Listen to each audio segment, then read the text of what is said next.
Today we're going to look at the Catholic family. And what does that mean? So we looked at the saints, we've looked at prayer, and now we're going to look at the Catholic family. And the most important thing, in my opinion, of being a Catholic is giving thanks. Giving thanks. We just heard the gospel. 10 lepers. 10 lepers. Their lives were changed forever. They were changed. Because leprosy was so contagious, they didn't know how it was transmitted, but lepers were outcasts. They were an outcast. Imagine how lonely their existence was. And if you did go around people, you had to yell out, "Unclean, unclean," and everyone would run away from you. How lonely that had to be. And so today, Jesus heals 10 lepers. And their lives were changed forever. And they all ran off.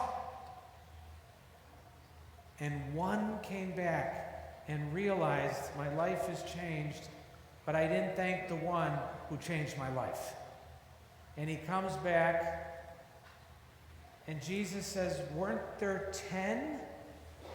And the only one to come back is this foreigner, a Samaritan, an outcast, a foreigner, and he's the one that came back to thank me. Where were the other 9? And the people are like, oh. The only one who came back. Do you think Jesus needs their thanks or our thanks? No. Do you think he likes it? Yeah. Don't you like it when someone thanks you for what you do? And so, how do you give thanks? I'll never forget, it was about 15 years ago. I stopped at a gas station, and I filled the car up with gas, and I went into the little mini mart to get a bottle of pop. So I'm in line. There were 2 or 3 people ahead of me, and the clerk was this young girl, maybe 20 years old, and she's yapping on her cell phone. She doesn't acknowledge you. She doesn't tell you how much you owe. You have to look at the cash register. Doesn't say thank you. And she's yapping very, vibrantly on this phone. So it cuts to be my turn. I walk up and I said, hello. She ignores me. I put my bottle of pop down. She doesn't tell me how much I owe. I have to look at the cash register. And then there was no one behind me. She gives me my change, doesn't say thank you, and then turns around to look out the window, yapping. Puts her back to me. You know what I wanted to do with that bottle of pop? I wanted to smash her on the head with it. I did. I didn't do it, but I wanted to. And I said, hey, listen here, lady. You have a job because I'm in here buying a bottle of pop. The least you could do is acknowledge that I'm a human being. The least you could do is say thank you. I have never been back to that gas station. If you don't need to thank me, you don't need my business. Now, maybe I'm being petty, but I don't think I am. You got to give thanks. Do you remember who was the first person or persons that taught us how to give thanks? Our parents. Didn't our parents teach us to write thank you notes? I love thank you notes from kids. You got the whole card, and they only write in the top corner. The rest of the card is blank. I can remember my mother sat me down and taught me how to write thank you notes after my first Holy Communion. That probably was the first time we got a lot of gifts. We actually went to the Hallmark store. We bought some. She said, which ones do you want? We went home. She taught me how to do it. She taught me how to put the address on.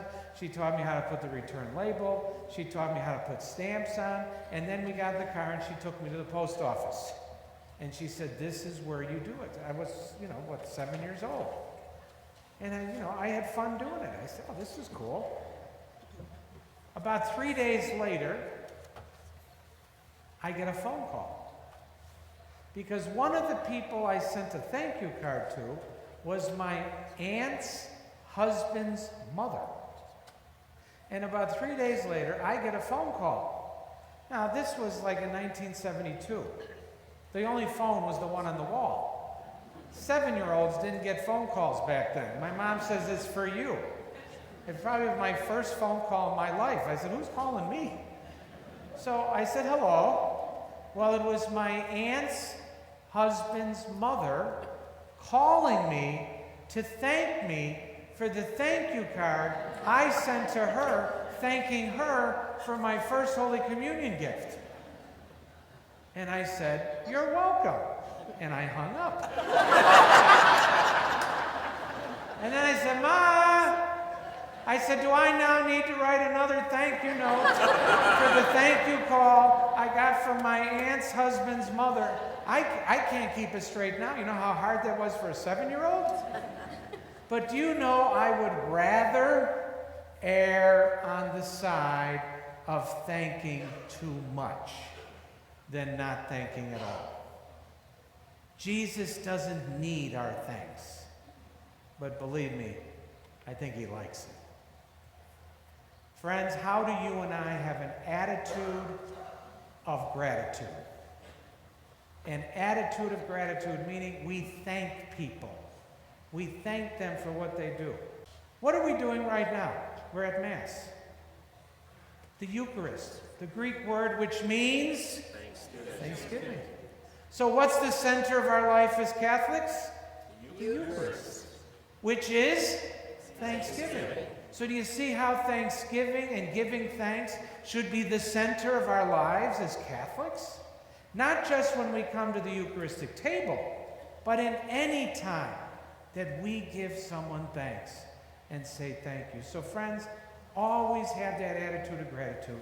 Always when we come to the Eucharistic table, give thanks, and give thanks in all other ways. And probably the best compliment someone could give you is say, you know, you thank a lot. Maybe you thank too much. That's a good thing. And let us always give thanks when we come to Jesus at Mass.